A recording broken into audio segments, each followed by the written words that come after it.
사람 인생이 이렇게 잔인하게 무너질 수 있다는 걸 저는 평생 몰랐습니다. 저는 평범한 어머니였습니다. 남편과 함께 가난했지만 아이 하나만은 제대로 키우자고 이를 악물며 살았습니다. 그 아이가 제 전부였습니다. 제 숨이었고, 제 심장이었고, 제가 세상을 버틸 수 있는 이유였습니다. 그런데 그 모든 시간이 거짓 위에 쌓여 있었다는 것을 30년이 지나서야 알게 됐습니다. 종이 한 장, 검은 글씨 몇 줄이 제 인생을 갈기갈기 찢어 놓았습니다. 그날은 비가 억수같이 쏟아지던 날이었습니다. 옷은 이미 다 젖어 있었고 신발 안에는 빗물이 가득 고여 있었습니다. 진통은 말로 표현할 수 없는 고통이었습니다. 숨이 넘어갈 것 같았고 손톱은 병실 침대 난간을 파고들었습니다. 산모님, 힘주세요. 거의 나옵니다. 간호사의 목소리는 멀게 들렸습니다. 그리고 아기의 울음소리가 들렸습니다. 짧았지만 분명히 들렸습니다. 그 순간 저는 정신을 잃었습니다. 눈을 떴을 때 제 배는 텅 비어 있었습니다. 아기가 어디 있는지 알 수 없었습니다. 아이는요? 제 애는요? 그때 간호사가 말했습니다. 조금 약해서 신생아실에서 치료 중이에요. 그 말 한마디에 저는 아무 의심도 하지 않았습니다. 그게 제 인생에서 가장 큰 실수였습니다. 이틀 뒤 한 아이가 제 품에 안겼습니다. 따뜻했고 작았고 너무 연약해 보였습니다. 모든 사람이 말했습니다. 그 아기가 산모님 딸이에요. 그 말을 저는 그대로 믿었습니다. 하지만 그때 잠깐 들었던 생각, 왜 나랑 하나도 안 닮았지? 그 생각을 제 머릿속에서 억지로 지웠습니다. 아이는 자라났습니다. 젖을 뗐고 걸었고 말을 배웠습니다. 하지만 마음 한 곳이 항상 비어 있었습니다. 아이를 껴안고 있어도 가끔은 어딘가 틈이 있는 느낌이 들었습니다. 친정엄마가 말했습니다. 이상하다. 너 닮은 데가 너무 없네. 그 말에 저는 화를 냈습니다. 엄마, 그런 말 하지 마. 그때는 그 말이 제 인생을 무너뜨릴 줄 몰랐습니다. 아이는 사춘기가 시작되면서 더 달라졌습니다. 눈빛이 낯설어졌고 웃음소리도 우리 집 사람 같지 않았습니다. 마치 남의 집 아이를 보는 느낌, 그런 생각을 하는 제가 너무 무서웠습니다. 내가 미쳤나? 스스로를 탓하며 혼자 울곤 했습니다. 어느 날 아이의 어릴 적 사진을 보다가 말도 안 되는 생각이 들었습니다. 혹시, 정말 혹시 이 아이가 내 아이가 아니면? 그 생각이 떠오르는 순간 몸이 얼어붙었습니다. 그날 밤 한숨도 자지 못했습니다. 결국 제가 해서는 안 될 선택을 했습니다. 아이의 방 청소를 하다가 베개에 떨어진 머리카락 몇 올을 조용히 쥐었습니다. 손이 미친 듯이 떨렸습니다. 그날 밤 봉투를 들고 우체통 앞에 섰습니다. 넣어야 할지 말아야 할지 30분을 서 있었습니다. 그리고 넣어버렸습니다. 일주일. 그 일주일 동안 저는 사람이 아니었습니다. 밥을 차려주면서도 눈을 쳐다보지 못했고, 같이 앉아 있으면서도 몸이 굳어버렸습니다. 매일 속으로 기도했습니다. 제발 아니라고 나와라. 신이 있다면 제발. 우편함에 하얀 봉투가 꽂혀 있던 날, 그 소리가 귀에서 떠나질 않습니다. 손으로 봉투를 뜯는 그 느낌이 아직도 생생합니다. 그리고 그 문장을 읽었습니다. 친자 불일치 생물학적 관계 없음. 그 자리에 주저앉았습니다. 소리도 안 나왔습니다. 눈물도 안 났습니다. 그냥 세상이 꺼진 느낌이었습니다. 제가 30년 동안 키운 아이는 내 아이가 아니었습니다. 결과지를 본 이후로 저는 더 이상 엄마가 아니었습니다. 그냥 빈 껍데기 같은 사람이었습니다. 아침에 눈을 떠도 현실이 믿기지 않았습니다. 부엌에서 밥을 하면서도 칼을 잡은 손이 계속 떨렸습니다. 아이의 발소리만 들려도 심장이 미친 듯이 뛰었습니다. 그 아이를 보면 미워해야 할지 안아야 할지 도무지 알 수 없었습니다. 제 머릿속엔 한 문장만 맴돌았습니다. 내 딸은 지금 어디에 있을까?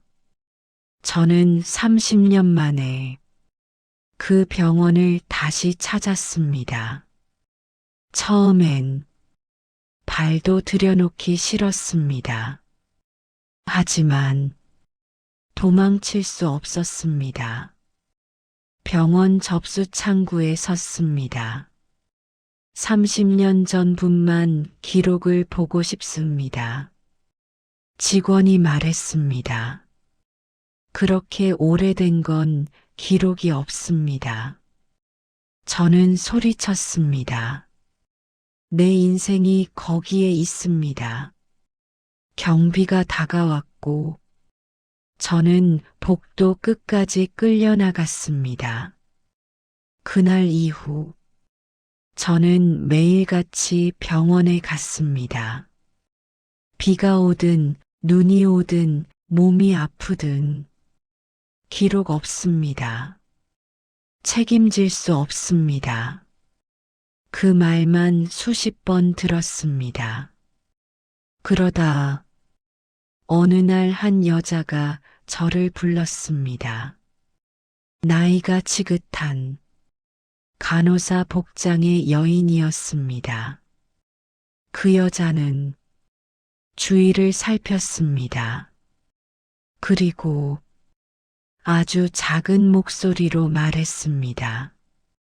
그때 사고가 있었어요. 그 말 한마디에 제 심장이 멎는 줄 알았습니다. 아이 팔찌가 섞였어요.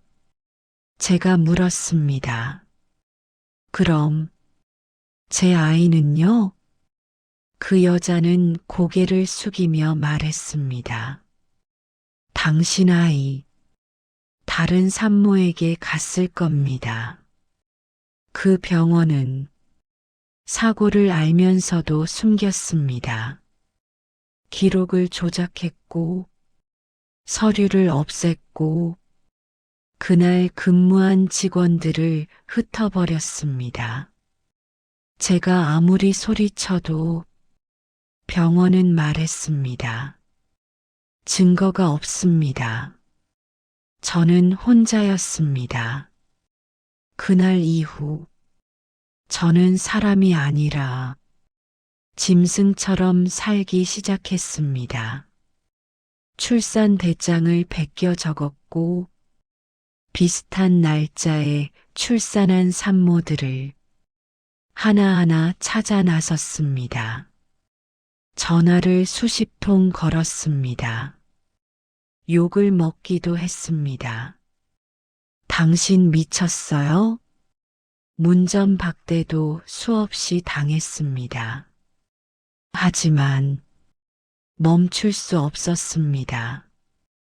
그러던 어느 날 출산 대장에 적힌 이상한 이름 하나를 발견했습니다.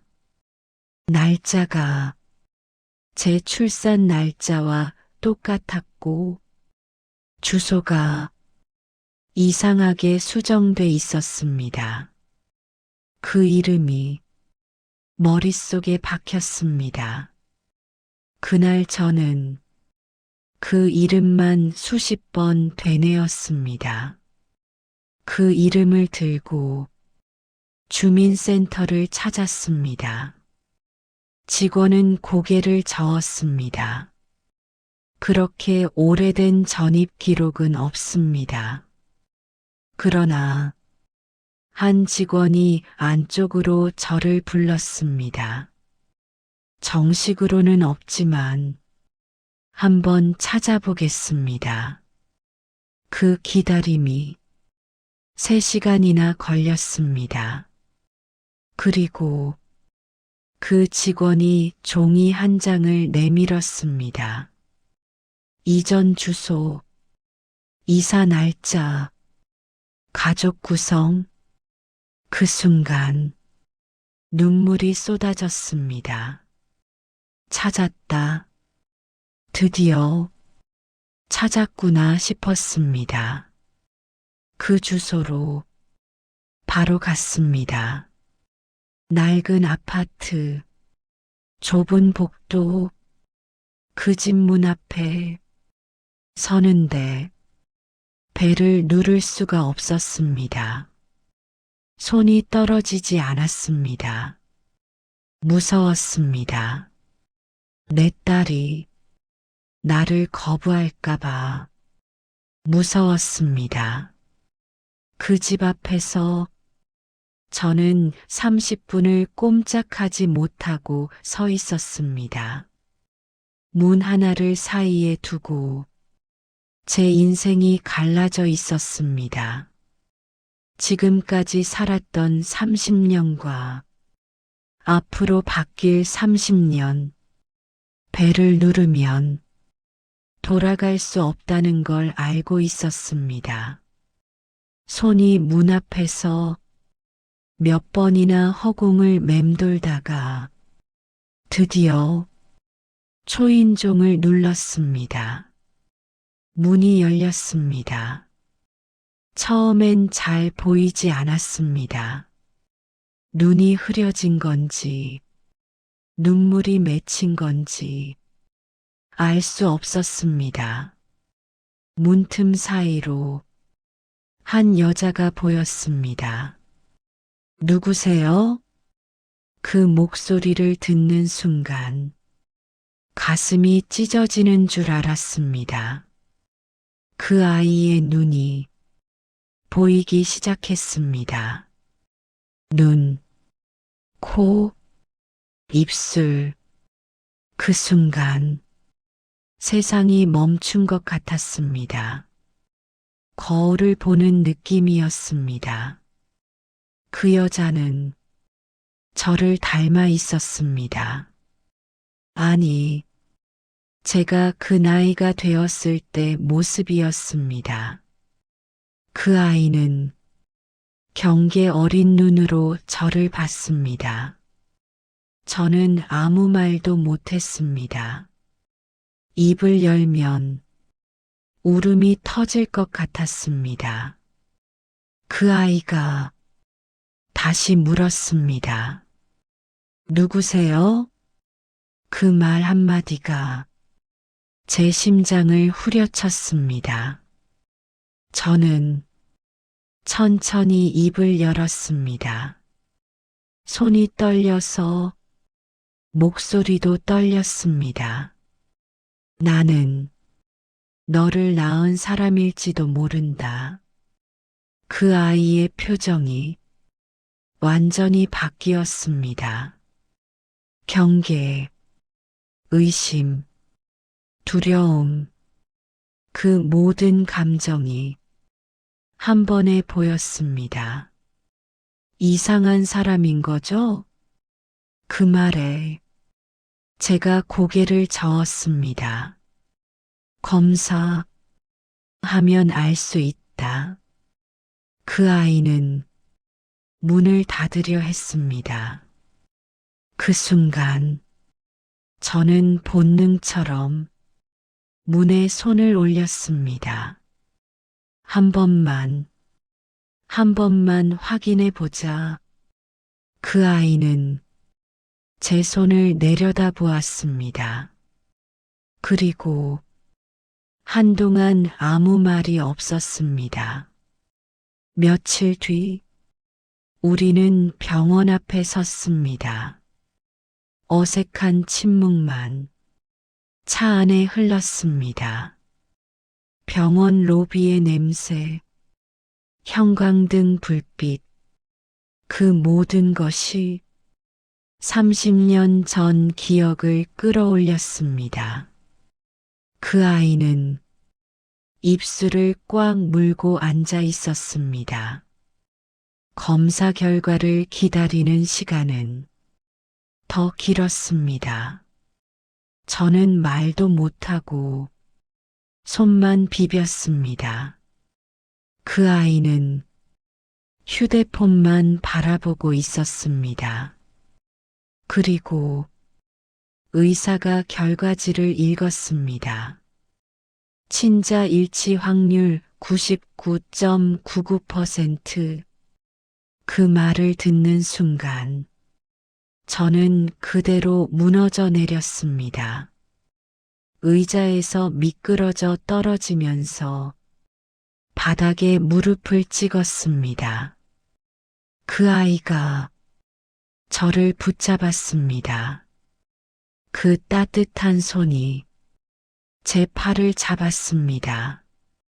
그 순간 30년치 눈물이 폭발하듯 터졌습니다.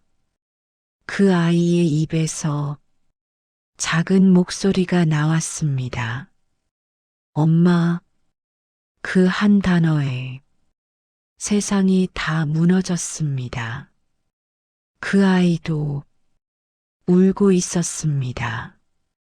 저도 소리내 울었습니다. 사람들이 쳐다봐도 상관없었습니다. 그날 이후 진짜 현실이 시작됐습니다.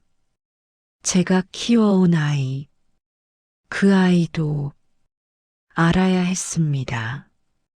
그 아이 역시 30년을 속고 살아왔습니다. 하지만 그 아이에게 어떻게 말해야 할지 알 수 없었습니다. 식탁에 앉았습니다. 숟가락 소리가 너무 크게 들렸습니다. 그 아이가 말했습니다. 엄마, 왜 그래요? 저는 고개를 들었습니다. 그리고 말했습니다. 엄마가 너한테 미안한 일이 있다. 그 아이의 눈이 커졌습니다. 그 아이는 아무 말을 못했습니다.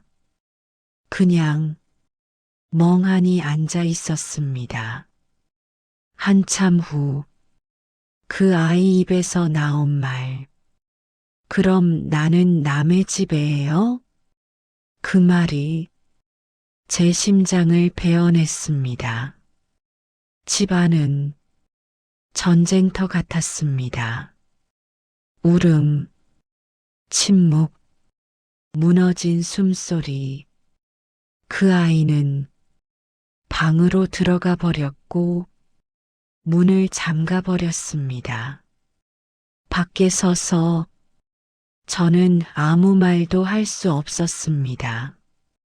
그날 이후 집안 공기가 완전히 변했습니다.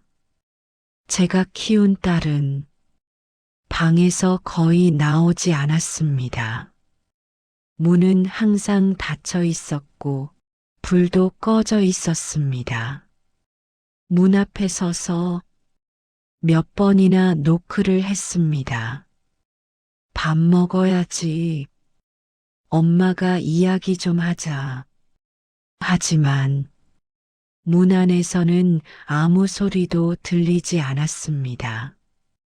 그 문 하나가 우리 인생을 완전히 가르고 있었습니다. 며칠이 지나서야 그 아이가 문을 열고 나왔습니다. 머리는 부스스했고 눈은 퉁퉁 부어 있었습니다. 그 아이가 말했습니다.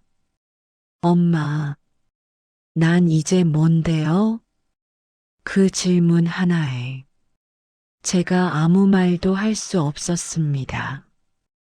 그 아이는 제 눈을 똑바로 보며 말했습니다. 엄마, 난 장을 봐도 밥을 해도 이제 어딜 가도 설 곳이 없어요. 그날 우리는 처음으로 서로에게 상처 주는 말을 했습니다. 그 아이가 소리쳤습니다. 그래도 그 여자 만나고 왔죠? 저는 고개를 끄덕일 수밖에 없었습니다. 나도 피해자야, 엄마는. 그 말이 그 아이에게 칼이 되었습니다. 그럼 나는 뭐죠? 나도 피해자면 나도 버려져도 되는 거예요? 그 아이는 완전히 무너져 버렸습니다. 친구를 앞에 두고도 웃지 않았고 밖에 나가지도 않았습니다. 거울 앞에 서서 자기 얼굴을 오래 들여다보는 모습이 제 눈에 자꾸 밟혔습니다. 나는 누구 집 딸이야. 그 말을 혼잣말로 중얼거리는 걸 들었을 때 제가 숨을 쉴 수가 없었습니다. 그 와중에도 진짜 친딸과의 인연은 끊어야 할 수도 없고 이어야 할 수도 없는 기묘한 줄처럼 이어져 있었습니다. 가끔 연락이 왔습니다. 오늘 병원 갔어요. 엄마 잘 지내세요? 그 짧은 메시지 하나에도 제가 무너졌습니다. 하지만 두 딸을 함께 만날 용기는 나지 않았습니다. 어느 날 병원에서 전화가 왔습니다. 두 분 함께 상담을 받아보시면 어떨까요? 그 말이 머릿속에서 떠나지 않았습니다. 도망치고 싶었습니다. 하지만 도망칠 수 없다는 것도 알고 있었습니다. 그날 상담실 문을 열고 들어가는 순간 공기가 얼어붙었습니다. 한쪽에는 제가 키운 딸이 앉아 있었고 한쪽에는 제가 낳은 딸이 앉아 있었습니다. 두 사람은 서로를 보지 않았습니다. 저도 누구를 먼저 봐야 할지 몰랐습니다. 상담사가 말했습니다. 하고 싶은 말을 솔직히 해보세요. 그 말이 끝나기도 전에 제가 키운 딸이 입을 열었습니다. 난 버려진 기분이에요. 그 다음은 진짜 딸이 입을 열었습니다. 난 엄마 없이 산 게 너무 억울해요. 그 순간 제가 숨을 쉴 수 없었습니다. 침묵이 흐르다가 두 사람이 서로를 봤습니다. 처음이었습니다. 그때 제가 키운 딸이 말했습니다. 너 좋았겠네. 진짜 딸이 물었습니다. 뭐가요? 엄마랑 같이 살았으니까. 그 말을 들은 순간 진짜 딸의 눈에서도 눈물이 떨어졌습니다. 그날 이후 조금씩 대화가 시작됐습니다. 처음엔 물 한 컵, 티슈 하나, 그런 사소한 것부터였습니다. 하지만 공기는 여전히 팽팽했습니다. 서로를 미워하면서도 완전히 미워할 수는 없는 그런 상태였습니다. 그날 이후 우리 집은 정상적인 집이 아니었습니다. 아침밥을 먹으면서도 숟가락 소리 하나에 모두가 멈췄습니다. 숨 쉬는 소리조차 조심스러웠습니다. 제가 키운 딸은 말수가 거의 없어졌고 진짜 딸은 온몸에 긴장을 품고 있었습니다. 저는 그 두 사람 사이에 앉아 한 번도 편히 숨을 쉰 적이 없었습니다. 그날은 비가 오는 날이었습니다. 집안은 습했고 공기는 더 무거웠습니다. 그저 평범한 날처럼 보였습니다. 그러나 작은 말 한마디가 불씨가 되었습니다. 제가 키운 딸이 작게 혼잣말처럼 말했습니다. 그래도 나 대신 잘 살았겠지. 그 순간 진짜 딸이 고개를 들었습니다. 잘 살았을 거라 생각해요. 그 말이 방 안의 공기를 찢어버렸습니다. 진짜 딸은 조용했지만 그 눈빛은 흔들리고 있었습니다. 난 아프고 굶고 혼자 컸어요.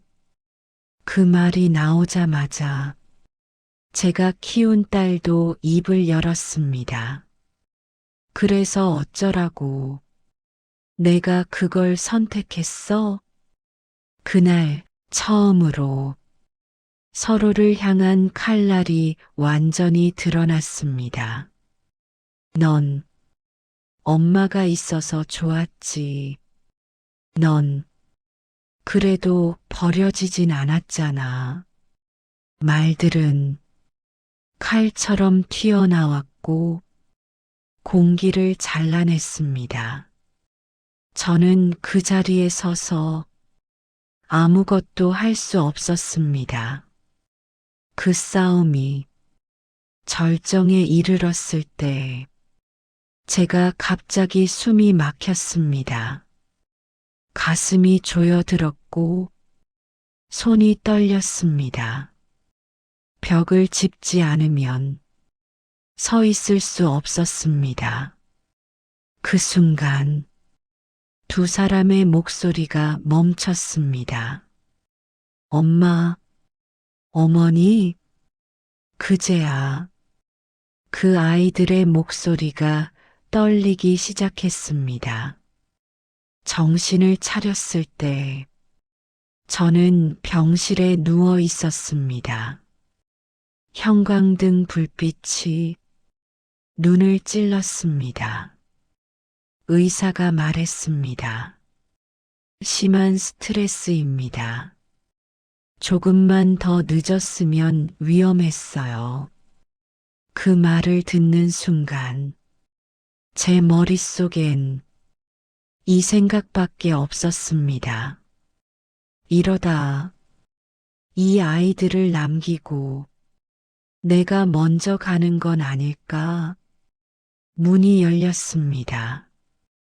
두 사람이 조심스럽게 들어왔습니다.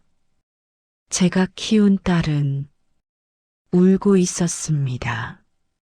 진짜 딸은 입술을 짓누르듯 꾹 다물고 있었습니다.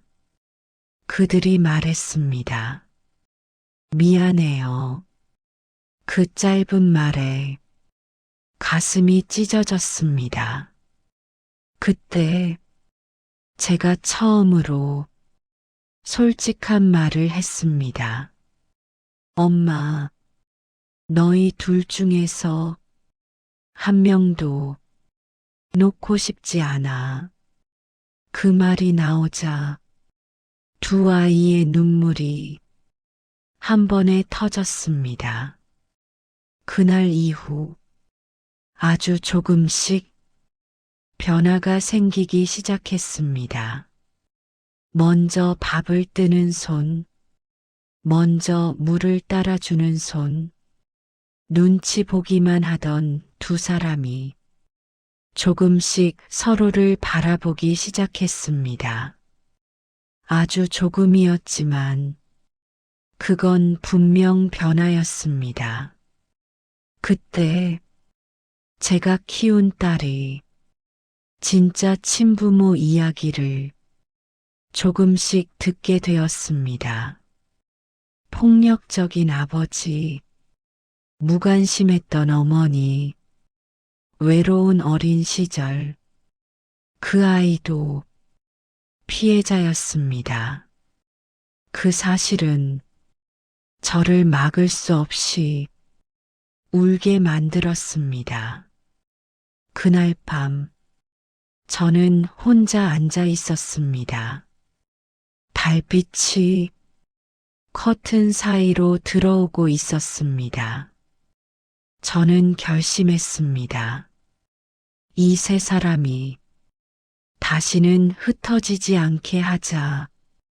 그게 제가 살아야 할 이유라는 걸 그때 처음 깨달았습니다. 병실에서 퇴원한 뒤 집으로 돌아왔습니다. 집 안 공기는 예전과는 조금 달라져 있었습니다. 완전히 편하지는 않았지만 적어도 숨을 막을 만큼은 아니었습니다. 밥상 위에 3개의 그릇이 놓여 있었고 아무도 먼저 숟가락을 들지 않았지만 그래도 자리를 지켰습니다. 그것만으로도 저는 감사했습니다. 그 평온은 오래 가지 않았습니다. 어느 날 낯선 번호로 전화가 왔습니다. 한빛 여성병원입니다. 그 한마디에 손이 얼어붙었습니다. 무슨 일이죠? 잠시 침묵이 흐른 뒤 그들이 말했습니다.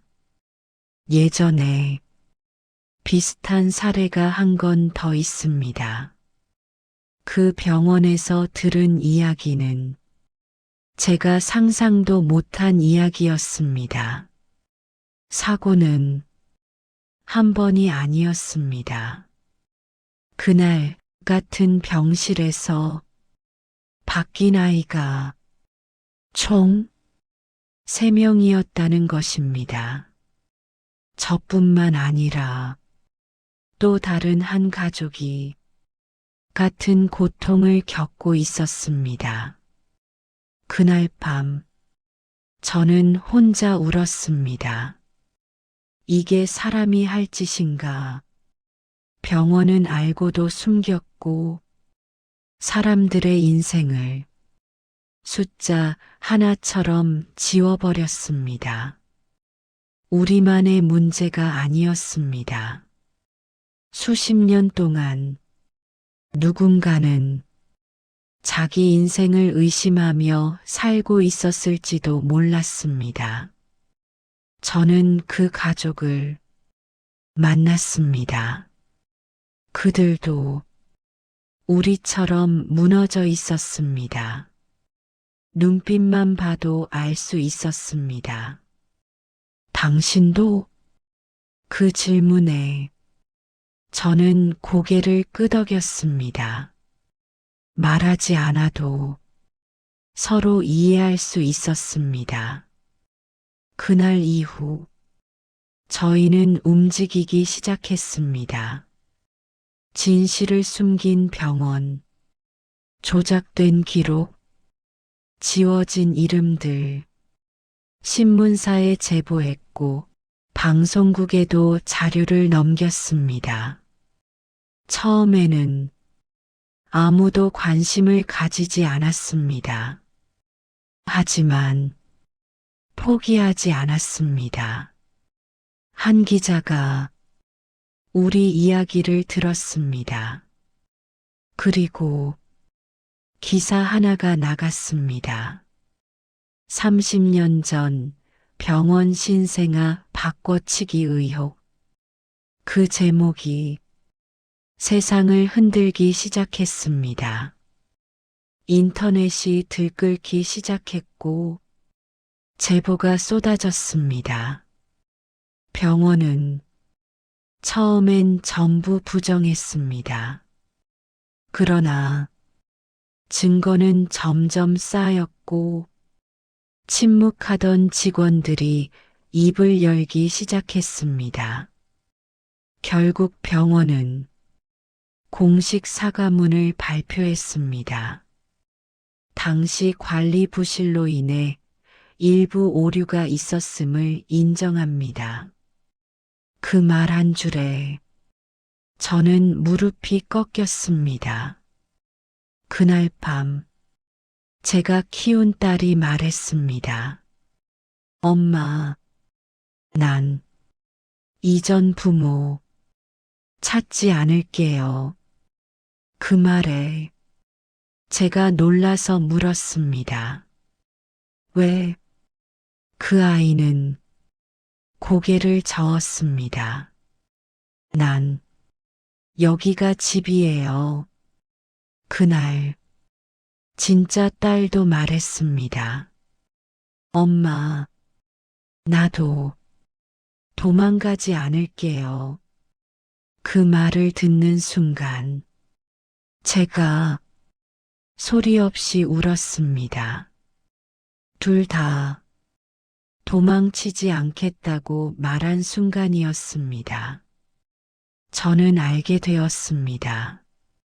이 아이들은 피 때문에 연결된 게 아니라 상처 때문에 연결되고 있다는 것을, 공통된 아픔, 공통된 결핍, 공통된 슬픔, 그게 우리 가족을 묶고 있었습니다.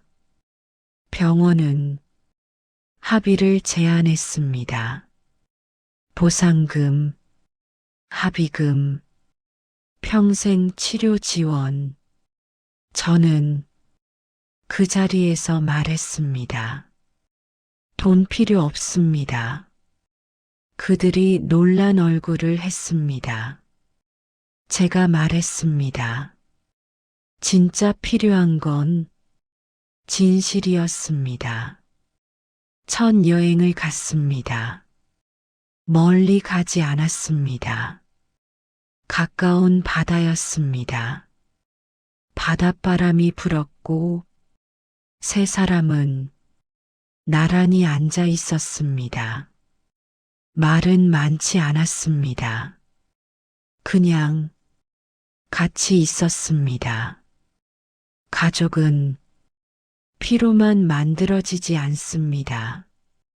눈물, 시간, 같이 무너진 날들, 그게 쌓여야 진짜 가족이 됩니다. 저는 30년이 걸려서야 그걸 알았습니다. 30년 전 병원에서 아이가 바뀌었습니다. 하지만 제 인생이 완전히 무너진 건 그날이 아니었습니다. 제가 진실을 외면하던 그 모든 시간들이 제 인생을 무너뜨렸습니다. 하지만 지금은 다릅니다. 저에게는 두 딸이 있습니다. 피로 이어진 딸과 심장으로 이어진 딸. 이것이 제가 끝까지 붙들고 살아갈 제 인생의 이야기입니다. 혹시 당신도 당신 인생이 어딘가 어긋났다는 느낌을 받은 적 있습니까? 그렇다면 당신은 혼자가 아닙니다.